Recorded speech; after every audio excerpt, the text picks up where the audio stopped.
matchup matters the most? Mid lane, For the mid lane and room. Mid lane. Yeah, jungle. mid lane and jungle right now are the most important actually lanes right now to focus on.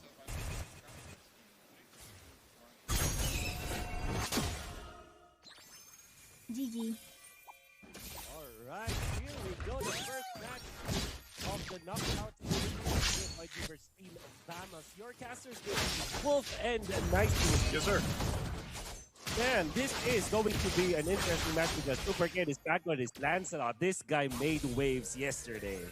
Hey, man, you know, we've had a couple days of some groups. We've had some interesting matches. I think even for the performance we heard about, I mean, we didn't get to cast it because we were on the other stream, but DFYG, I think, surprised a lot of people. You know, they had a great game, especially against Onyx. I think, you know, they had maybe that was the longest game, man. What was that, 31 minutes? I think they had. By the way, they had the Barretts, Wolf. I was asking for it all day on stream A, man. 2 days in a row, and it was actually on stream B that goes in the hands of Kyrie.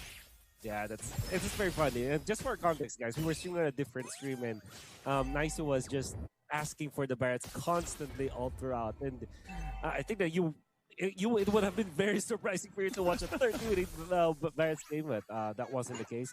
However, we have to focus on what we are seeing right now. I think DFYG have found a great awakening with Super Ken just being so comfortable in this kind of meta game where there is a lot of assassins that could be available, particularly his assassin Lancelot. So now, Turtle Fight's about to commit.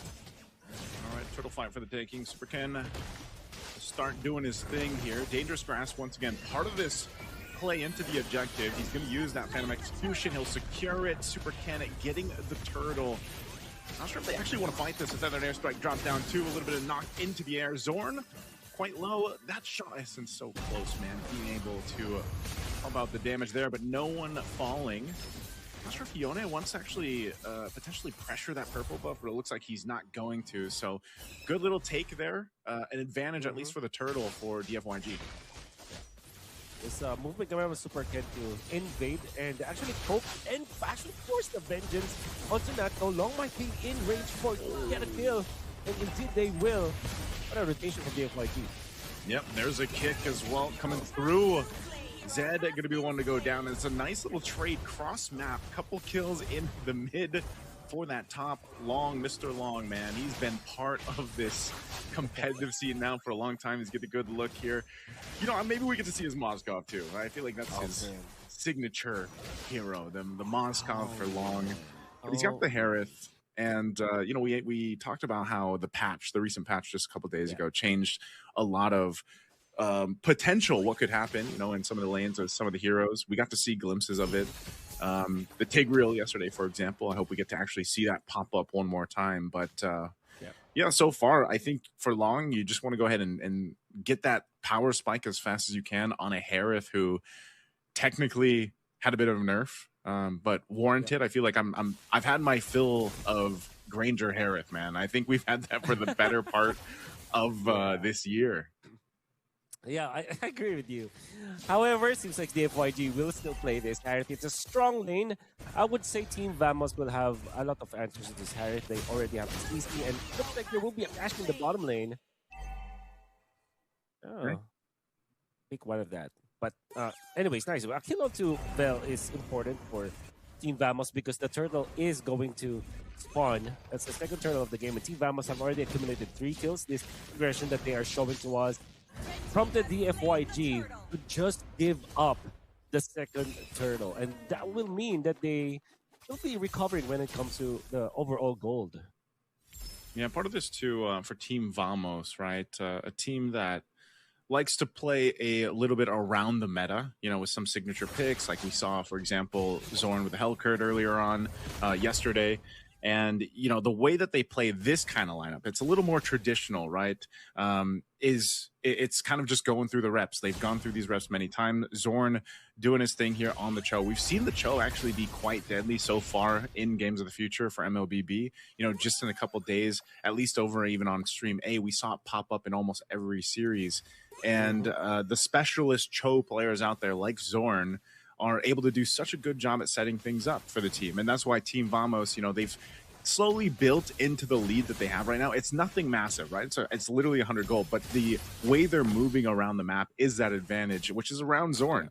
And not only that, but the advantage is also the fact that you have your early kind of boost on Farsa for Clockhoon, man. This Feathered Airstrike is going to hurt. And there's the kick that I was talking about. Even with a Revitalize, he's going to be bursted down, and that's what I'm talking about with this Farsa. It's easy. It's you just kick, you drop down the Feathered Airstrike, and it's literally a kill. Yeah. And to add to that, Zorn has been so phenomenal with the Cho for a very long time now. One of the specialists, as you have mentioned earlier today. And that's interesting. The Valentina had to copy the ultimate of the Yeeson Chain to provide vision, but also to get out. Lapu outplaying Vel once again. It's the second death onto Vel very early into this game. Big pickup there. Fight up here on the top side. Clockhoon is going to try to flicker away. He does get away too. Oh, with 1 HP. Some way, somehow able to survive. Still in the mid lane. A fight breaks out as well. So despite all that, no one actually going down. I'm surprised Clockhoon held on to that flicker for the longest time until he eventually burned it. This turtle is up. It's for the taking. DFYG's in position. Super Ken just around the corner too, alongside Arrow 404 for Team Vamos. Not sure if they have the space to work with, and Arrow 404 is a little bit too low, so they just have to give up that last turtle to DFYG. And Zed will go ahead and just jump on out. So I'm not sure if they're going to actually go for a play. Zorn, every time that flickers up, you never know. It looks like they're going to try to spot this out. Zed's not sure if he should leave either. He's like, are you guys going to be okay here under the turret? They jump in. Thorn Rose going to be used. Nice use of the puncture too. So they keep it from breaking out into a fight under the bottom tier 1 turret. Yeah. Good job, Zed, for staying in that area. Would have been very explosive for Team Vamos to have 4 versus 2 out there. Zed just canceling the recall at the right moment. You know what's really scary about the patch is that, well, for that, there's going to be a pick. And for sure, even through the Revitalize, that guy is dead. No ultimate onto the Gadotkacha means that there's no defensive AOG that's going to happen. What I'm saying earlier today, is what's interesting about the patch is that even when you lead by a lot of gold and you are winning when it comes to momentum, the moment that you just slip and not have a proper positioning around the neutral objectives, a team that is behind can actually take that neutral objective away from you. That's exactly what happened out there. Yeah. The Yeeson Shin was just a little bit mispositioned, and that allowed Vel to gain enough momentum to pop the ultimate and also DFYG to get that third turtle. And now the game is even. Yeah, the game's even here at this point. Again, economically, they're doing a good job at maintaining things under control for DFYG, but I still got to say, you know, it's what I mentioned earlier with Team Vamos, it's the way they're moving around the map. They have like control to go ahead and go for these fights despite the economic balance here between both teams, right? They built up a lead, but DFYG just really doesn't seem to be able to find a fight because of this. It's always the Gadotkacha that's going to be focused by the kick. Zed this time around will actually survive. Doesn't pull the trigger on the Revitalize either, but he's going to get stunned now. Super Ken trying to get out. A Feathered Airstrike. Drop down. Popping the Revitalize this time. A couple shots. He's going to AOG defensively. But this is a clear sign now. Team Vamos can make their way for this Lord take. Fel's here. Yone has his own kick. Stolen from Zorn. They'll take him down low, and I'm not sure actually if Team Vamos can secure this as easily as they hoped. So, Lord, and this is the dangerous grass. You also have to take care of that. Take note of that. And that also will mean that there is this little advantage that Arrow 404 has over DFYG, which is the information that you get out of the Mountain Chopper. However, you still have to think about this Lancelot with the Thorn Rose and the Retribution play. And Super Ken was just so on fire with this Lancelot. This was a first pick Lancelot for DFYG. You cannot blame them. Super Ken has been phenomenal the past few days with this Lancelot. So, gotta be mindful of that if you're Team Vamos. See how they handle this. Cisco gonna jump in again, using that Bravest Fighter, but they just call it off. Disengage from that Lord take mid lane.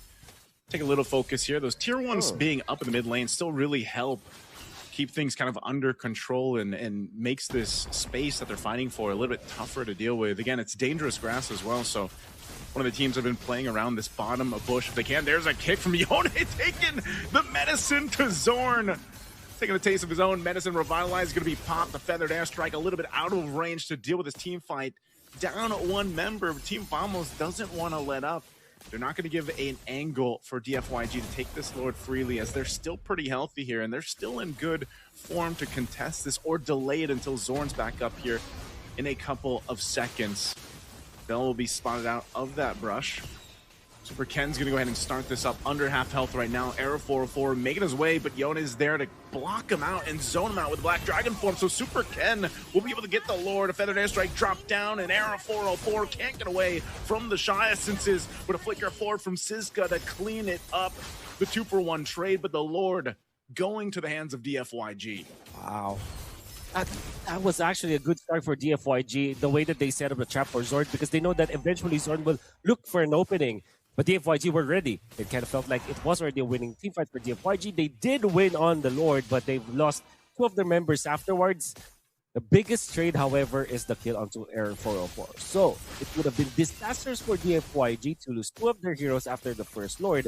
However, they took out an important piece of the puzzle for Team Vamos, which was Air 404. Now they can collect more real estate around the map.